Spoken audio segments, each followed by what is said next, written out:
ফ্যাসিস্টকে মুক্ত করেছে শেখ হাসিনা।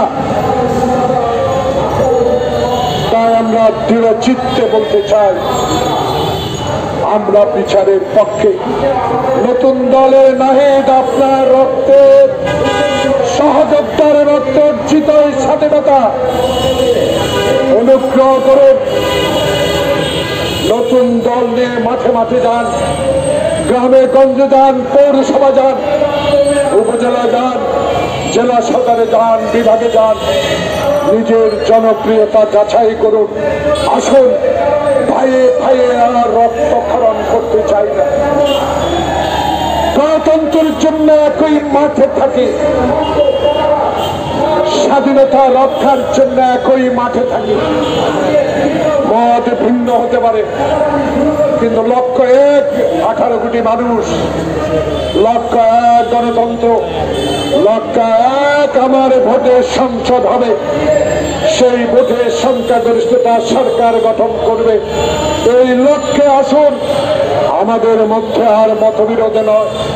আমরা যেন আর কারো কেউ সমালোচনা না করি, আমরা যেন আর এমন একটি বিষয়ে মতৈক্য না করি, যে মতানৈক্য না করি। সংসদ নির্বাচন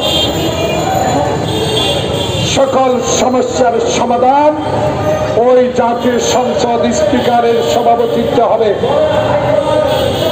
এমন স্পিকার হবে যেটা আব্দুল হামিদ নয়,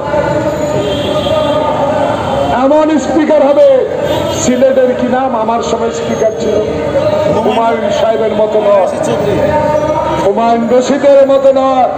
এমন স্পিকার হবে না যে স্পিকার টাঙ্গাইল না, সিরাজগঞ্জের টুকুর মতো হবে।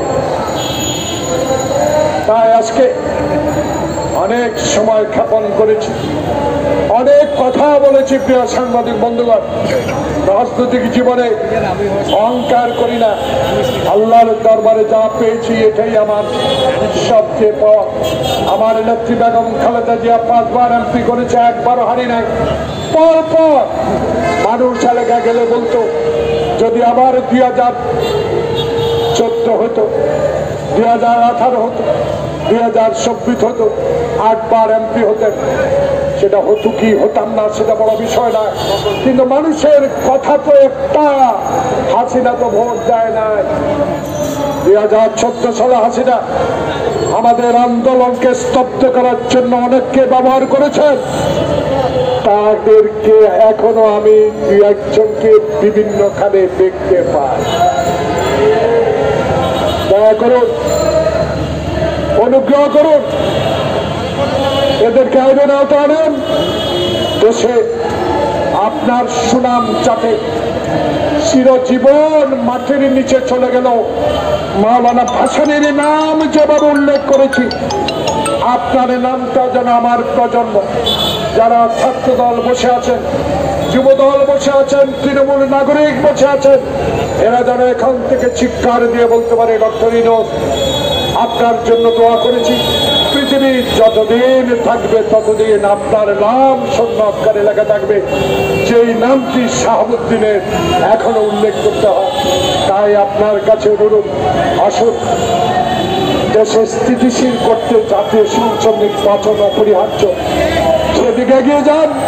আমরা আছি আপনার সাথে, ইনশাল্লাহ। কথা দিয়ে গেলাম, অতীতে যেইভাবে ফ্যাসিস্টের বিরুদ্ধে আন্দোলন করেছি, আবারও প্রয়োজনে বাংলাদেশে গণতন্ত্র প্রতিষ্ঠার আন্দোলনে শরীক হব। আল্লাহ হাফেজ। বাংলাদেশ জিন্দাবাদ। শহীদ জিয়া অমর হোক। খালেদা জিয়া জিন্দাবাদ। তারেক রহমান জিন্দাবাদ।